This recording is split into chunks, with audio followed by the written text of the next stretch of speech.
Friends, welcome to my channel. இன்றைக்கி இந்த வீடியோவில் ரொம்பவே சூப்பரான எல்லாருக்குமே ரொம்ப பிடிக்கக்கூடிய ஹனி கேக் நம்ம வீட்டிலே எப்படி செய்கிறதுன்னு தான் பார்க்க போகிறோம். வீடியோக்குள்ளே போகிறதுக்கு முன்னாடி இது வரைக்கும் நம்ம சேனலை சப்ஸ்கிரைப் பண்ணாமல் இருந்தீங்கன்னா சப்ஸ்கிரைப் பண்ணிக்கோங்க. வாங்க வீடியோக்குள்ளே போகலாம். இப்போ ஹனி கேக் செய்கிறதுக்கு நான் ஒரு பவுல் எடுத்திருக்கேன். இதில் தயிர் சேர்த்துக்கலாம். உங்களுக்கு தயிர் சேர்க்க விருப்பம் இல்லை அப்படின்னா முட்டை கூட சேர்த்துக்கலாம். ஒரு முட்டை உடைச்சி சேர்த்துக்கோங்க. இப்போ இது கூட 3/4 கப் பவுடர் சுகர் சேர்த்துக்கிறேன். எனக்கு இனிப்பு கொஞ்சம் அதிகமாக பிடிக்கும் அப்படிங்கிறதுனால நான் 3/4 கப் சேர்த்துருக்கேன். நீங்கள் 1/2 கப் கூட சேர்த்துக்கலாம். இது கூடவே பால் சேர்த்துக்கலாம். இப்போ வாசனை இல்லாத எண்ணெயாக எடுத்துக்கோங்க. நீங்கள் எண்ணெய் சேர்க்குறதா இருந்தால், இல்லைன்னா நெய் உருக்கின வெண்ணெய் கூட சேர்த்துக்கலாம். ரொம்ப சூப்பராக இருக்கும். நான் ரீஃபண்ட் ஆயில் சேர்த்துருக்கேன். இப்போ இது கூடவே 1/4 கப் மைதா சேர்த்துக்கலாம். இப்போ எல்லாத்தையும் சேர்த்துட்டு நல்லா கொஞ்சம் கூட கட்டிகள் இல்லாமல் நல்லா கலந்து எடுத்துக்கலாங்க. நம்ம சேனலில் நிறைய கேக் ரெசிபீஸ்லாம் போட்டிருக்கோம். அதோட லிங்க்லாம் டிஸ்கிரிப்ஷனில் கொடுக்குறேன். தேவைப்படுறவங்க செக் பண்ணி பார்த்துக்கோங்க. பட்டர் ஷீட் எப்படி செய்கிறன்ற வீடியோவும் நம்ம சேனலில் அப்லோடு பண்ணியிருக்கோம். அதோட லிங்க்கையும் டிஸ்கிரிப்ஷனில் கொடுக்குறேன். செக் பண்ணிக்கோங்க. இப்போ பார்த்தீங்கன்னா மாவு எல்லாத்தையுமே நல்லா கலந்தாச்சு. கொஞ்சம் கூட கட்டிகள் இல்லாமல் கலந்துக்கணுங்க.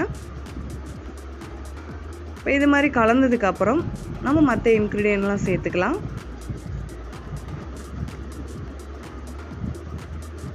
இப்போ பார்த்தீங்கன்னா இந்த மாதிரி கலந்து எடுத்தாச்சு. இதில் நான் வெனிலா எசன்ஸ் 1 ஸ்பூன் சேர்த்துக்கிறேன். உங்ககிட்ட எந்த ஃப்ளேவரில் இருக்கோ சேர்த்துக்கோங்க. இது எதுவுமே இல்லை அப்படின்னா 1 ஸ்பூன் ஏலக்காய் தூள் சேர்த்துக்கோங்க, நல்லாயிருக்கும். இப்போ வெனிலா எசன்ஸ் சேர்த்ததுக்கப்புறம் 1 டேபிள் ஸ்பூன் பேக்கிங் பவுடர் சேர்த்துக்கலாம். 1/2 டேபிள் ஸ்பூன் பேக்கிங் சோடா, இது ஆப்ப சோடான்னு சொல்லுவாங்க. கூடவே ஒரு பிஞ்சு உப்பு சேர்த்துக்கலாங்க. இது எல்லாத்தையும் சேர்த்து விட்டு எல்லோரும் நல்லா ஒன்று சேர கலந்து விட்டுக்கலாம். வீடியோ ஒரு 3 நிமிஷமாவது ஸ்கிப் பண்ணாமல் பார்த்துட்டு அதுக்கப்புறம் லைக் கமெண்ட் கொடுங்க. பிடிச்சிருந்தா ஃப்ரெண்ட்ஸ் அண்ட் ஃபேமிலிக்கு ஷேர் பண்ணிக்கோங்க. இப்போ இந்த மாதிரி நல்லா கலந்து எடுத்தாச்சுங்க. கொஞ்சம் கூட இதுலேயும் கட்டிகள் இல்லாமல் கலந்துக்கணும்.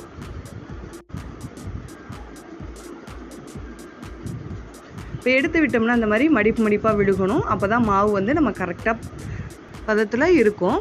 இப்போ இதை நல்லா கலந்து எடுத்து வச்சுட்டு இதை ஓரமாக வச்சுக்கலாங்க.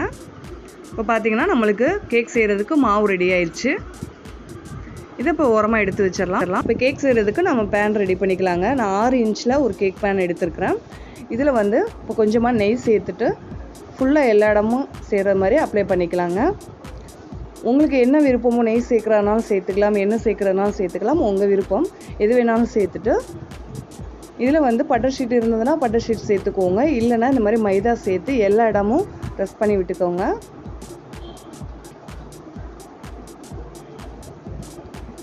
மீது இருக்க மாவு லைட்டாக தட்டி விட்டிங்கனாவே கீழே விழுந்துருங்க. இப்போ நம்மளுக்கு கேக் பேனும் ரெடி ஆயிடுச்சு. இப்போ நம்ம ரெடி பண்ணி வச்சுருக்க கேக் மிக்ஸை இதில் சேர்த்துக்கலாம். நம்ம இப்போ பார்த்தீங்கன்னாவே தெரியும் கரெக்டாக மடிப்பாக விழுகுதில்ல.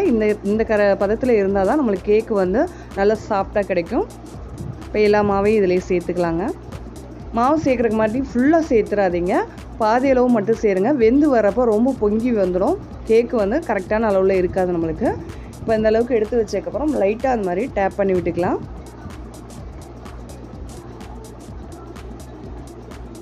இப்போ நம்ம ஃப்ரீ ஹீட் பண்ண கடாயில் எடுத்து வச்சுக்கலாங்க. நான் இதை ஒரு 5 நிமிஷமாக ஒரு அடிகனமான கடாயை ஃப்ரீ ஹீட் பண்ணி எடுத்து வச்சுருக்கேங்க.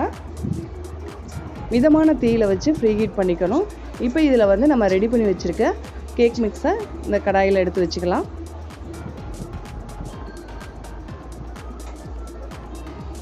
இது மூடி போட்டு ஒரு 45 நிமிஷம் வரைக்கும் குக் பண்ணி எடுத்துக்கலாங்க. இப்போ பார்த்தீங்கன்னா எனக்கு இந்த கேக் வேகிறதுக்கு 45 நிமிஷம் ஆகிடுச்சு. இப்போ கேக் வெந்துருச்சான்னு பார்ப்போம். இந்த மாதிரி ஒரு நைஃப் வச்சு பார்த்தீங்கன்னா கேக் ஒட்டாமல் வந்திருக்கு. நம்மளுக்கு சூப்பராக ரெடி ஆயிடுச்சு. இதை நம்ம ஒரு வேறு பிளேட்டுக்கு மாற்றிக்கலாம். நல்லா கம்ப்ளீட்டாக ஆயிடுச்சு. இந்த ஓரங்கள் எல்லாம் எடுத்து விட்டுட்டு நம்ம வேறு பிளேட்டுக்கு மாற்றிக்கலாம். நம்ம இந்த மாதிரி எடுத்து விட்டு பிளேட்டுக்கு மாற்றுறோம்னா ஈஸியாக கேக் வந்துடும். அதுக்காக தான் நம்ம ஓரங்கள் எல்லாம் எடுத்து விடுறது. இப்போ பிளேட்டில் கவுத்திக்கிட்டு லைட்டாக அப்படி தட்டி விட்டிங்கனாவே கேக்கு ஈஸியாக வந்துடும். பார்த்திங்கன்னா ரொம்ப ஒட்டலை. நம்ம பட்டர் ஷீட் எதுவுமே சேர்க்கலை, வெறும் மைதா தான் சேர்த்தோம். நல்லா ஒட்டாமல் வந்துடுச்சு. இப்போ இந்த மாதிரி ஸ்டிக்கு வச்சு இந்த கேக் ஃபுல்லாக சின்ன சின்ன ஹோல்ஸாக போட்டுக்கும். நம்ம இந்த மாதிரி ஹோல்ஸ் போட்டு சேர்க்குறதுனால நம்ம சேர்க்குற ஹனி சிரப்பெல்லாம் உள்ளே இறங்கி கேக் ரொம்ப நல்ல ஸ்வீட்டாக ரொம்ப டேஸ்ட்டாக கிடைக்குங்க. எல்லா இடங்களையுமே சின்ன சின்ன ஹோல்ஸாக போட்டுக்கலாம்.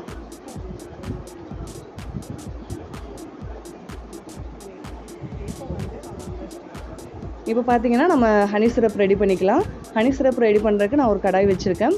இது நல்லா ஹீட் ஆகிடுச்சு. இப்போ இதில் வந்து 2 ஸ்பூன் ஹனி சேர்த்துக்கலாம். நீங்கள் ஹனி சிரப்புக்கு பதிலாக சுகர் சிரப்பு கூட சேர்த்துக்கலாம், அதுவும் ரொம்ப நல்லாயிருக்கும். நான் இன்றைக்கி ஹனி சிரப் சேர்த்து செஞ்சுருக்கேன். இதில் கொஞ்சமாக தண்ணி சேர்த்துக்கலாம். இப்போ தண்ணி சேர்த்ததுக்கப்புறம் லைட்டாக ஒரு கொதி வரட்டும். அது வரைக்கும் மிதமான தீயில வச்சு கொதிக்க வச்சுக்கலாம். இப்போ பார்த்தீங்கன்னா கொதி வர ஆரம்பிச்சிருச்சு. இதை எடுத்து நம்ம கேக்கில் அப்ளை பண்ணிக்க வேண்டியதான். இப்போ நான் ஹனி சிரப்லாம் கேக்கில் வந்து அப்ளை பண்ணிட்டேன். இப்போ அடுத்தது வந்து நம்ம ஜாம் ரெடி பண்ணிக்கலாம். நான் அதே கடாயில் 2 டேபிள் ஸ்பூன் தேன் சேர்த்துக்கிறேன்.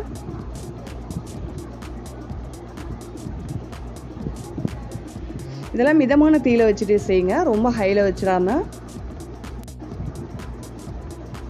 இப்போ பார்த்தீங்கன்னா ஹனி வந்து நல்லா ஹீட் ஆகிடுச்சு. இந்த டைமில் வந்து நம்ம ஜாம் சேர்த்துக்கலாம். உங்ககிட்ட எந்த ஜாம் இருக்கோ நீங்கள் அதை சேர்த்துக்கோங்க.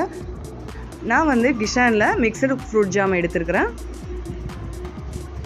இப்போ ஜாம் சேர்த்ததுக்கப்புறம் நல்லா கலந்து விட்டு எடுத்துக்கலாங்க.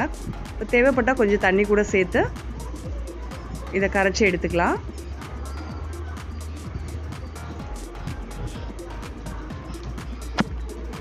இப்போ பார்த்தீங்கன்னா நல்லா கரைஞ்சிடுச்சு. இந்த அளவுக்கு தண்ணியாக இருந்தால் தான் நம்ம வந்து இந்த அளவுக்கு தண்ணியாக இருந்தால் தான் நம்ம கேக்கில் அப்ளை பண்ணும்போது கரெக்டாக இருக்கும்.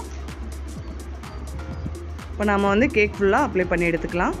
ரொம்ப ஈஸியாக நம்ம வீட்டிலே செஞ்சிடலாங்க. பேக்கரியில் கிடைக்கக்கூடிய அதே சுவையில் நம்மளுக்கு கிடச்சிரும். இந்த டைமில் குழந்தைங்களாம் வீட்டில் தான் இருப்பாங்க. இந்த மாதிரி நம்ம வீட்டிலே செஞ்சு கொடுத்தோம்னா அவங்களும் ரொம்ப என்ஜாய் பண்ணி சாப்பிடுவாங்க. நமக்கும் வீட்டில் செஞ்சு கொடுத்தோம் அப்படிங்கிற ஒரு திருப்தி இருக்குங்க. கண்டிப்பாக மிஸ் பண்ணாமல் இந்த மாதிரி ஒரு தடவை ட்ரை பண்ணி பாருங்கள். இப்போ பார்த்தீங்கன்னா நான் ஜாம் ஃபுல்லாகவே அப்ளை பண்ணிட்டேன். இப்போ இது மேலே கொஞ்சமாக தேங்காய் துருவல் சேர்த்துக்கலாம். ஃப்ரெஷ்ஷான தேங்காய் துருவல் தான் எடுத்துருக்கிறேன். இப்போ தேங்காய் துருவினதுக்கப்புறம் லைட்டாக வந்து ஒரு கடாயில் போட்டு அந்த ஈரப்பதம் போகிற வரைக்கும் நல்லா வறுத்துட்டு சேர்த்துக்கோங்க. கலர்லாம் சேஞ்ச் பண்ண வேணாம், அதனோட ஈரப்பதம் போனாலே போதும். ரொம்ப சூப்பராக இருக்குங்க. இப்போ எல்லா பக்கமும் நம்ம தூவி விட்டுக்கலாம். அவ்வளோதான், நம்மளுக்கு சுவையான ஹனி கேக் வீட்டிலேயே ரெடி ஆயிடுச்சு. ரொம்ப சிம்பிளாக நம்ம வீட்டில் இருக்கக்கூடிய பொருளை வச்சு பேக்கரியில் கிடைக்கக்கூடிய அதே சுவையில் நம்மளுக்கு வீட்டிலேயே ஹனி கேக் ரெடி ஆயிடுச்சுங்க. இப்போ உங்களுக்கு எந்த ஷேப்பில் வேணுமோ அந்த ஷேப்பில் நீங்கள் கட் பண்ணி எடுத்துக்கோங்க. இப்போ பார்த்தீங்கன்னாவே தெரியும் எவ்வளோ சாஃப்டாக வந்திருக்குன்ட்டு. ரொம்ப டேஸ்டியாக இருக்கும். நீங்களும் இது மாதிரி ட்ரை பண்ணி பாருங்கள். ட்ரை பண்ணிவிட்டு உங்களோட ஃபீட்பேக்கை மறக்காமல் ஷேர் பண்ணுங்கள். இந்த வீடியோ பிடிச்சிருந்தா லைக் பண்ணுங்கள், ஷேர் பண்ணுங்கள், கமெண்ட் பண்ணுங்கள். மறக்காமல் நம்ம சேனலை சப்ஸ்கிரைப் பண்ணிக்கோங்க. கூடவே பெல் ஐக்கானை கிளிக் பண்ணிக்கோங்க. ஆல் அப்படிங்கிற பட்டனை செட் பண்ணிக்கோங்க. அப்போ தான் நம்ம போடுற ஒவ்வொரு வீடியோ உங்களுக்கு நோட்டிஃபிகேஷனாக வந்து சேரும். தேங்க்யூ.